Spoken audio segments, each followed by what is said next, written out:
Now this facility of embedding data of different types allows us to move into the area of multimedia. So another thing we're seeing in this document is the ability to put a sound in. Let's go ahead and double-click the microphone and see what happens. Okay.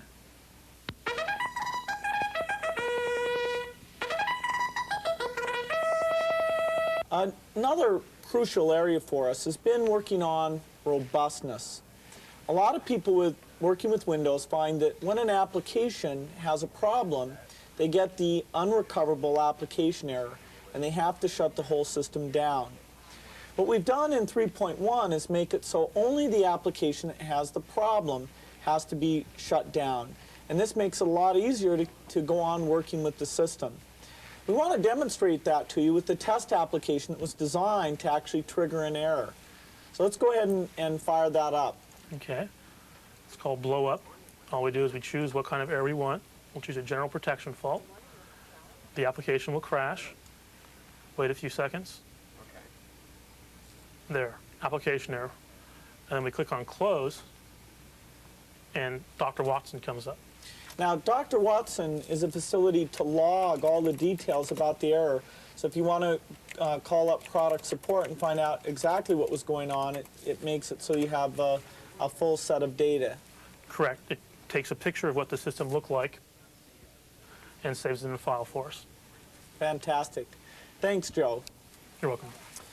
Another key way that Microsoft designs its new products is by having what we call a usability lab, where we bring in users and watch them respond.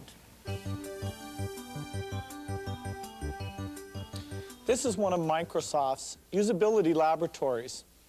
We bring users in with different levels of skills and expose them to our products well before we ship them.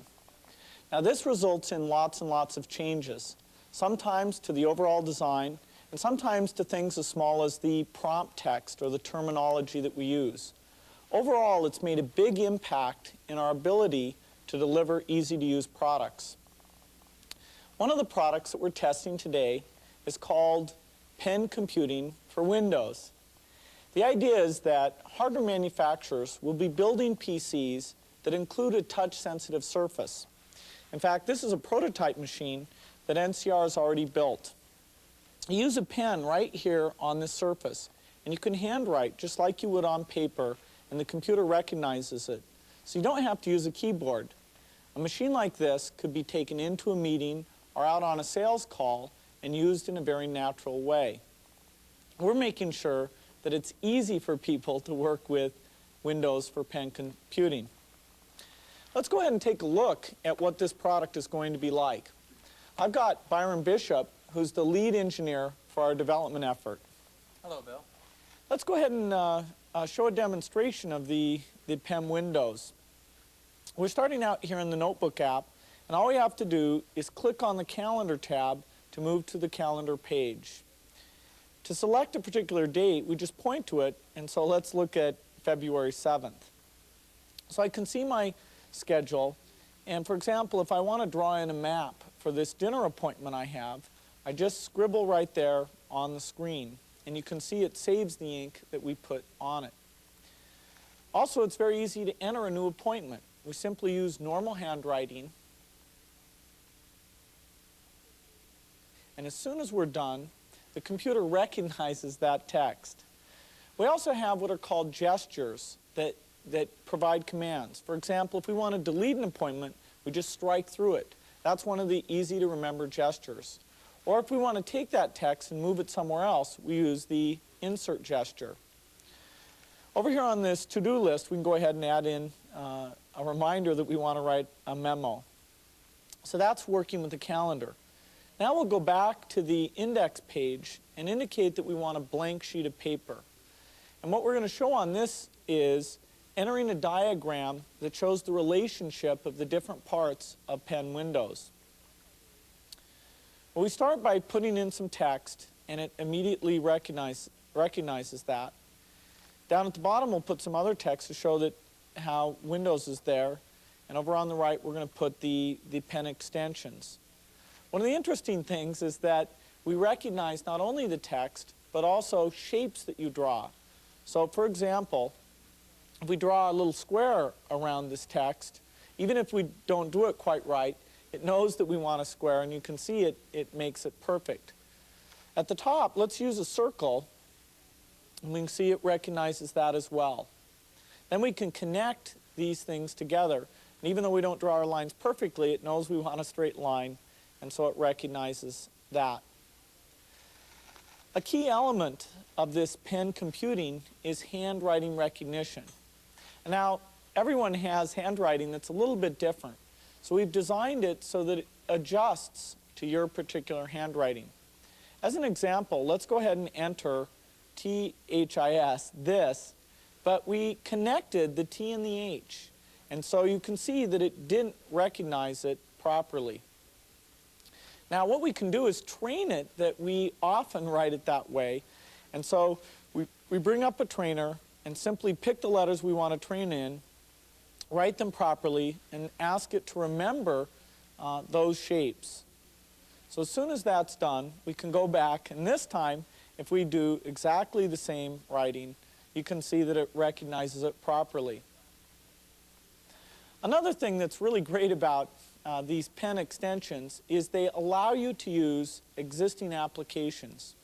To illustrate that, what we've done is used our Visual Basic development product and take just 1 hour to write a little data entry application. We'll click on the icon to bring it up, and you can see it's a nice, simple form. We can show how the pen works very well with selections, like the list box here. And it also works very well when you enter in numbers. In this application, we've told it that's a numeric field, so it's even easier to recognize since it knows that there's just numbers going in. When we fill out the name on the Ship To field, it goes ahead and looks that up in the database and is able to fill in the rest of this form. So all it needs is my actual signature, so I'll just go down to the bottom and sign like I normally would, and it's right there as part of the form. The send button will send that off so that the order is processed immediately. I hope this gives you a sense of how pen computing will expand the number of places that the personal computer is a valuable tool. Looks really great, Byron. Well, thank you, Bill. Another exciting extension to Windows is the Multimedia set of extensions. These will add sound and motion video and bring Windows into another set of advanced applications. Multimedia applications will be important for business users, home users, and users in education.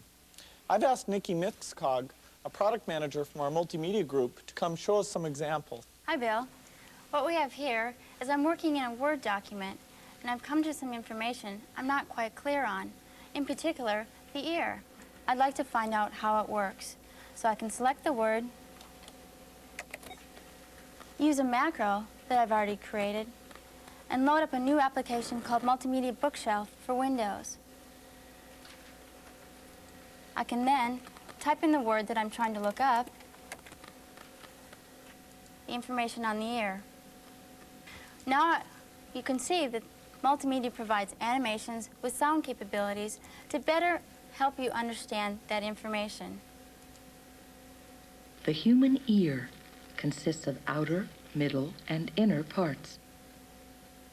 The outer ear includes the auricle, the auditory canal, and the eardrum, or tympanic membrane. I can even take the information in this encyclopedia, copy it into my Word document using the copy command, and switching back over to my Word document and pasting it into the application. That's really great. The machine we're using here is a Tandy multi